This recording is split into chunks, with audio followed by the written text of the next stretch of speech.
What's up guys, Houndish here, and today we're jumping in with some Destiny 2 news updates. And firstly, Bungie have fixed a bunch of issues in Season 14. They also clarify issues with rewards dropping from Iron Banner, and unfortunately new weapons aren't dropping as they should. But we've also got mislabeled exotic drops, and a couple of missed patch notes. And then we're going to talk about upcoming Season Quest rewards, hidden exotic items, as well as some supposed leaks for Year 4, the Witch Queen expansion. And we have some interview segments with the lead for season of the Splicer. So guys, as always, I hope you enjoy this video, but without further delay, let's get into it.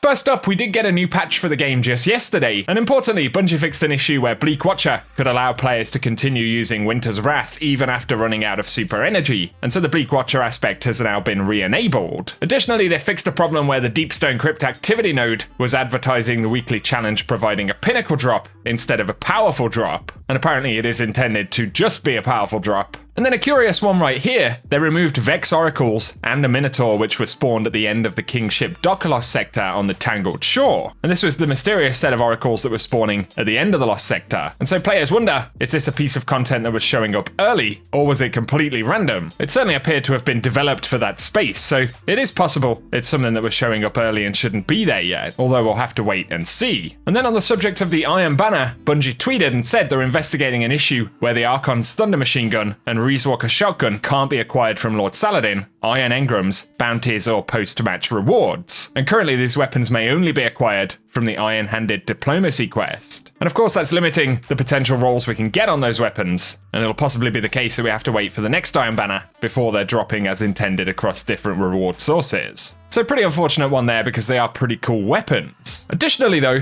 Bungie Help said that due to an issue where the Energy Accelerant artifact can unintentionally affect damage from certain weapons, including Telesto, it has been disabled until we can deploy a hotfix, and they will provide additional info when available, so kind of an unfortunate one right there, and Telesto once again absolutely loves causing trouble, but also, Bungie Help said they're investigating a problem where players can accept Ada 1's Synthstrand package, even if they have a full consumables inventory, and that results in the package being lost, so be warned, make sure you don't have a full consumables inventory before you accept that package. DMG also pointed out that they missed a patch note last week, and each week there will be an adept weapon available from the Flawless chest in Trials, so no more weekends where there is only an armor piece. Additionally, loot from 3, 5, and 7 wins can drop from Flawless runs, so you might for example get an armor piece alongside the adept weapon from the chest. Certainly a positive right there, but also DMG confirmed that yes, the Empty Tank Legend Lost Sector can drop helmets instead of leg exotics when legs is appearing on the tooltip, so essentially it is dropping the wrong item. Players have been wondering about the Loot Goblin inside of the Override mode as well, which is essentially an enemy that spawns in the boss room and can drop a whole bunch of decrypted data, but it points out that it's a chance for it to spawn, it comes and goes as it pleases, and data spikes do increase your chances, so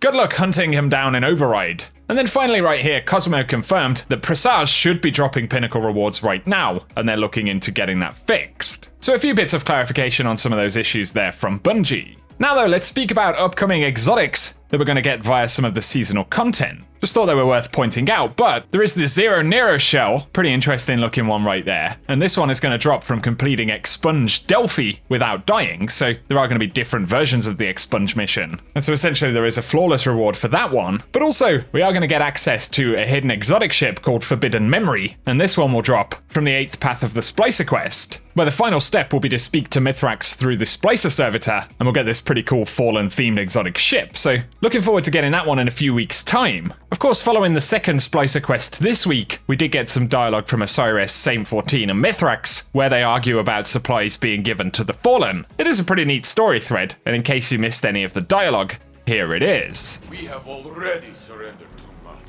Now they want more. Feed, cloth, medicine. People in the city need these things. We ask for no more than you can give. This endless night, it drains us. Our resources are spread too thin. What you give to them, you take from the mouths of our citizens. All right. That's enough. Nikoro was firm. I am to provide for the Elixni as if they were our own people. Our own people. Lakshmi was right. You are too political an animal, Osiris. The House of Light. We wish to destroy the Vex, to aid the Guardian, same as you. Yes. Do not start with this. Tell me, Mithras, were I in one of your cities, would you bow to all of my demands? We would give you anything you asked for. Because you are so generous? Because we would wish to live. I see. You are fighting for your people as I would fight for mine, yes? It is true. Split the supplies as Ikora says. Anything to make this false night pass more quickly.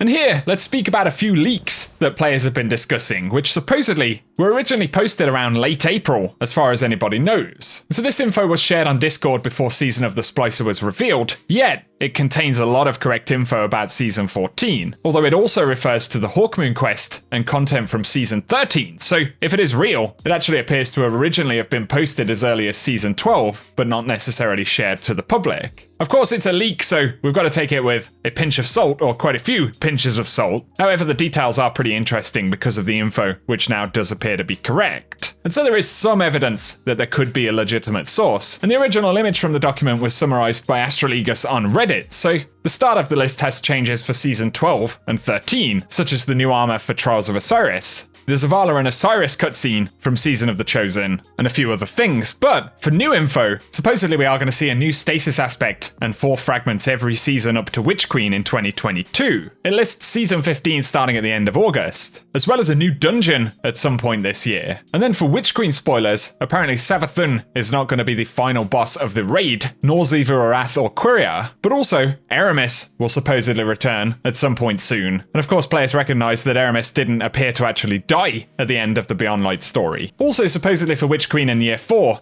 Osiris is going to be replaced by Savathun, and we'll find out in Season 15 that when Osiris took the Crown of Sorrow, he's essentially become corrupt. Also, according to the leak, in Season 15, we'll be seeing Season of the Lost, with the return of Morro, a conclusion in the Dreaming City, as well as a 30th anniversary celebration for Bungie, where supposedly the Halo CE Magnum is going to be introduced into Destiny as part of a celebration, with Halo and Marathon Easter eggs. That's an interesting one right there. But it also lists in Season 15 them wanting to add a ton of weapons to Prophecy with random rolls, Dreaming City weapons getting new perks and a refresh, as well as the Pit of Heresy dungeon getting altar weapons reprised. It also lists for Vault of Glass this season, Wyverns are confirmed, Gorgons having 12 times the amount of health than they did previously, but also no auto starts for the encounters, with it requiring manual triggers. And they also mention there'll be a new ship, but no Timebreaker Sparrow or Chatterwhite shader. And it also says Vex Mythoclast confirmed, plus 6 weapons. And of course, there are some weapons that are actually missing, at least in the database from the VOG pool. So,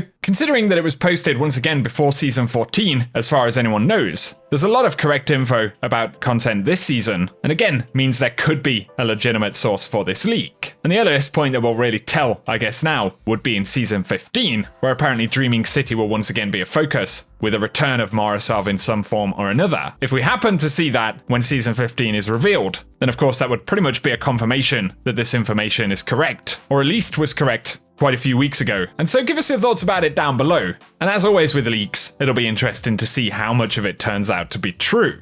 Let's finish right here with some interesting interview segments with Wendy Wade from Bungie, who is the Season 14 lead. So they spoke to Metro Game Central, and on the subject of Siva, they asked, while a Splicer is a broader Fallen word in the lore, to most players, especially those who played Rise of Iron, it has a very strong association with Siva. And they ask if Siva is still on the table for Destiny's future. And they say definitely, we don't intend that Siva is not going to be a narrative point in the future. One of the things we wanted to show with Season of the Splicer is that Elixni splicers are not just Siva. But yeah, Siva is still back there. You're not going to see it in the Season of the Splicer, and it's certainly there for the future. So it doesn't confirm they are working on something with Siva, but it appears that Bungie are pretty open to the possibility of returning it in some form in the future. On the subject of new Crucible and Gambit maps, and quality of life in general, she says that Stasis was a very big change for our PvP environments, massaging that and trying to get things to a good place season over season, with constant changes to the meta and constant changes to the sandbox is something that we're always working on. However, yes, there are additional plans going forward for PvP and Gambit updates. I don't have those details now, but we understand those players would like more content there. And so that sounds potentially positive, although Bungie have spoken about committing to the PvP aspects of the game a little bit more over the past year or so, and there are a lot of frustrated PvP-focused players, which is entirely understandable, so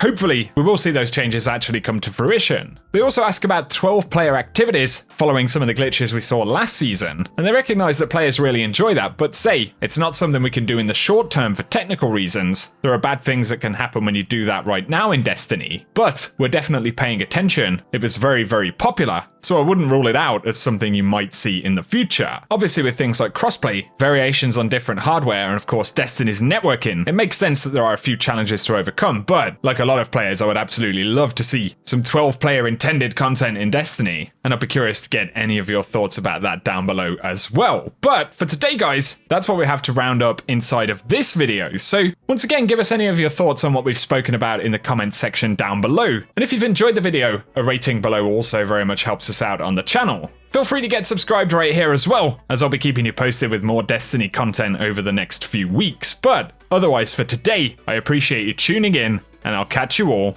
very soon.